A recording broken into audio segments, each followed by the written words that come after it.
Your uncle says to you I'm the one who got your parents together. It was a hard dungeon raid and. Your father interrupts I had to perform so many healings on this man that I am on a first name basis with the goddess. That's how I met your mother. Hey kiddo, did you know? Your dad and your old Uncle Joe here used to be adventurers, before I took an arrow to the knee? Are you going to tell me that dungeon dive story? Little Timmy was excited. You've promised me for months. Joe, could you cook up something else? Bernard asked from the kitchen. Anything but that story. Oh, come on, Bernie, Joe chuckled. The boy needs to know. I'm the one who got your parents together. It was a hard dungeon raid and.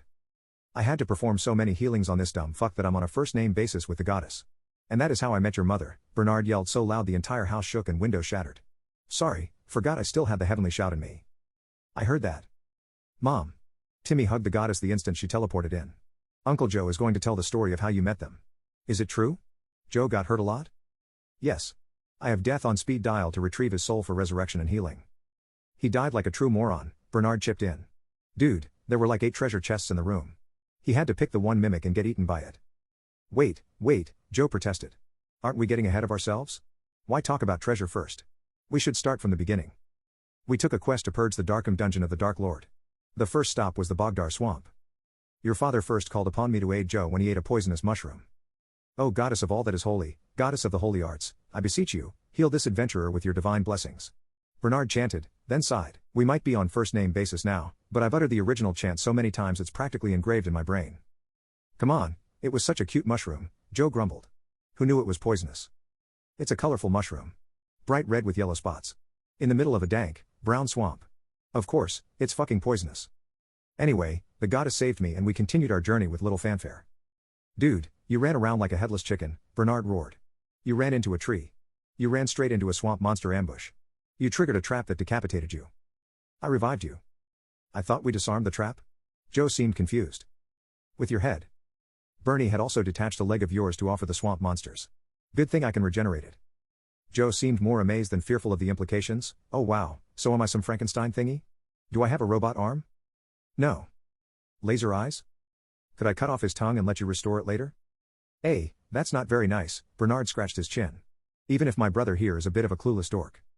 Anyway, while your parents are busy, I'll tell you the next part of our epic quest, Joe smiled, pulling Timmy to one side. This time, it's Bastone Mountain.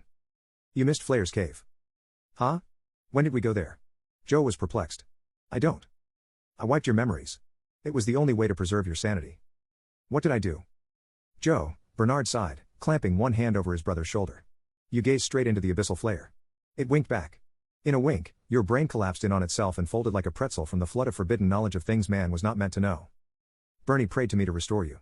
You who were reduced to a babbling idiot who pooped in his pants. But you're okay? I didn't have eye contact with the abyssal flare. Anyway, it apologized, having lived in isolation for so long, it forgot that it had that effect on mortals. It's the reason why we have this abyssal tentacle whip, Bernard explained, pulling out a long, fleshy whip from his kitchen drawer. Dad, that's so cool, Timmy exclaimed. Can I touch it? Sure, it doesn't bite. Okay, can we get to Bastone Mountain? Where you tripped and fell to your death every half a mile while climbing the mountain. Bernard rolled his eyes. There were times I came close to giving up, if it wasn't for the passing druid who practically insisted that the Bastone Gateway absolutely needed 2 people to open. I don't blame Bernard. The healing prayer spam was getting annoying. Once, I had asked him if I could teleport a more fitting adventurer than Joe, but he said Joe is still a brother.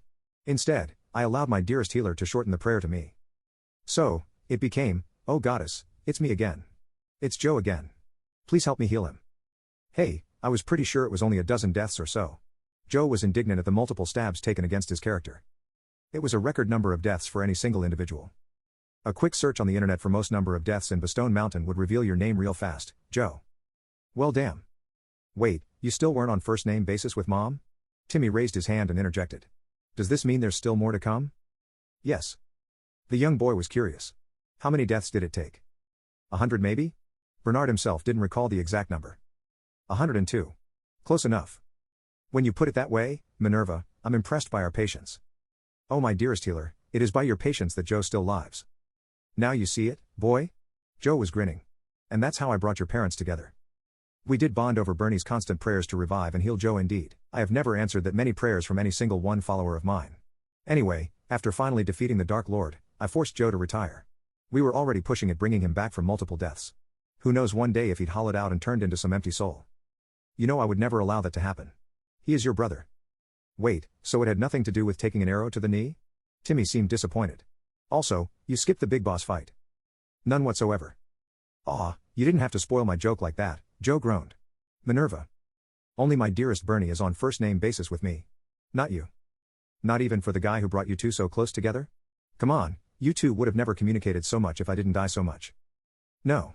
Anyway, dinner is ready, so save the story of that final encounter for next time. Joe shrugged, seriously? Are we really leaving Timmy on a cliffhanger?